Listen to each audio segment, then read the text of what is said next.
Hei hei, mina olen Lauri Nuts, Anija valla noortekogu liige ja täna vaatame, mis me siin teeme.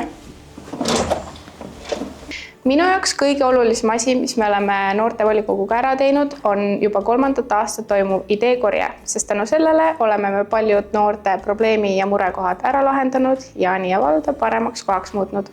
Noortekogu tänasel päeval tegelikult korraldab väga palju sündmusi, alates sõbrapäevast kuni lõpetades jõuluturuni.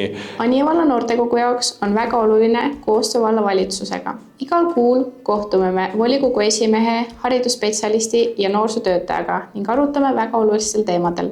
Mis puudutavad noori, et võtame kas või teehoiukava, et teede peal jalutavad kõik ringi või mis meil täna oli volikogus esimesel lugemisel heakorra eeskiri samamoodi puudutab absoluutselt kõiki, nii noori, vanu kui ükskõik mis ametite esindajad. Tänu volikogu esimehele jõudsime me volikokku, et arutada meie naaberküla Alaverre noortekeskuse loomise üle.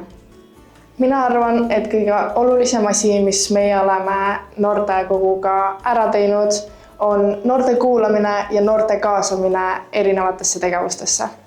Nende 3 aasta jooksul on kindlasti kõige suuremaks väljakutseks olnud suure grupi koostoimimine, kuna meid on jooksvalt olnud 11 noort, siis on mõnikord päris raske saada kõigi arvamuselt klappima.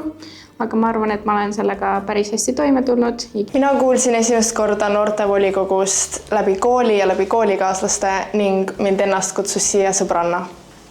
Ja mida me omalt poolt muidugi siin rõhume, on see, et tekiks järjepidevus, et nad haaraks uusi noori kaasa, sest teatud ajahetk see enam ei ole noor, et mida ma oma nahalt kahjuks tunnen, et aeg liigub, midagi ei ole teha. Kuna enamik meist on juba üsna vanad ja lähevad nii eluülikooli kui ka tavalisse ülikooli edasi, siis võib juhtuda nii, et meie noortekogu lõpetab tegevuse, mille me kindlasti ei taha, et see juhtuks. Nii et nüüd on väga oluline, et noored, tublid ja aktiivsed noored tuleksid peale ja jätkaksid seda kõike. Et see ei tähenda kindlasti, et meie nüüd oma tegevuse lõpetame, aga mida rohkem noori on, seda võimsamad me oleme, seda rohkem noorte hääl on meie vallas kuuldud.